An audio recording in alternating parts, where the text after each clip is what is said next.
My name is Michelle Donaldson. I was introduced to opiates. I had a back issue and was given a prescription at the doctor's, and the prescriptions increased as my pain increased, and from there it took hold of me.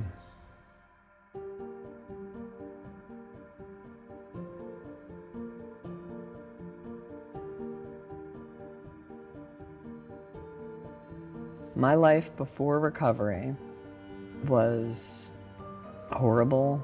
It was every day just trying to make sure I was well. And I worked through my whole addiction, but it was a very trying time.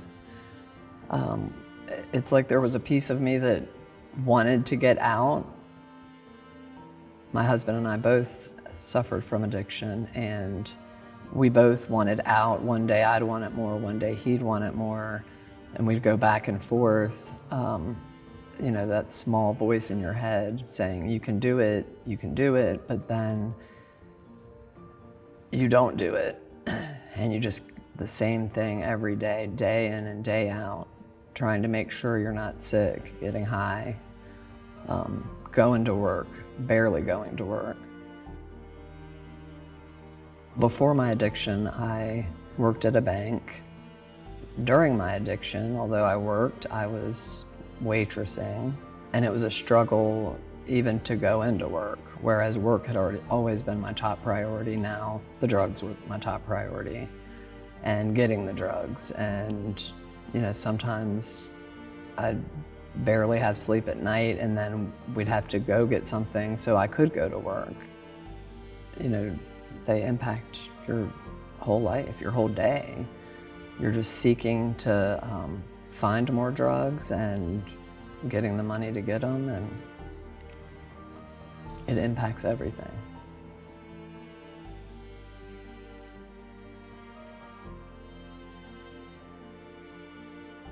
The specific moment that really encouraged me to start recovery was a couple weeks after my husband died from an overdose. And I was asked to come down to Tennessee to live.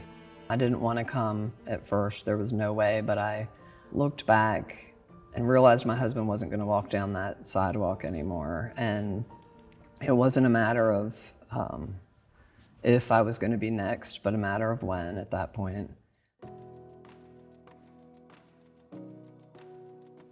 So coming to Tennessee, I was taken away from people, places, and things, definitely. And I couldn't see the beauty around me in Tennessee yet. That took a little bit of time, but we called places and came upon the Overmountain, which was the methadone treatment.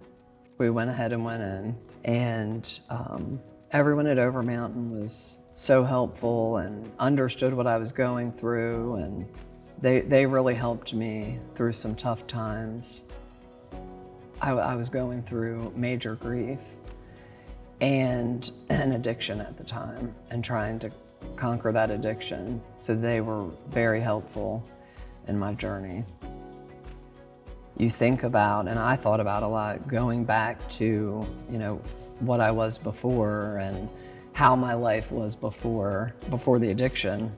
And you really don't, or I don't want to go back to where I was before. I had to reinvent myself.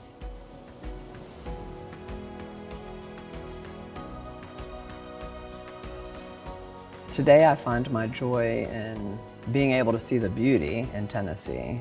I live in the mountain area, so just the clouds seem a little closer, the sun seems a little brighter, and I haven't felt that way in a long time. I want to share my story with other people to possibly make a difference with someone else that's going through all the pain that I went through, and maybe help someone not go through the pain that I went through when my husband overdosed as well.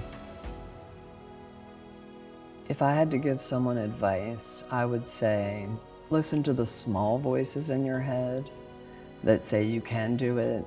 Don't listen to the big loud voices that tell you you can't do it and this is why you can't do it.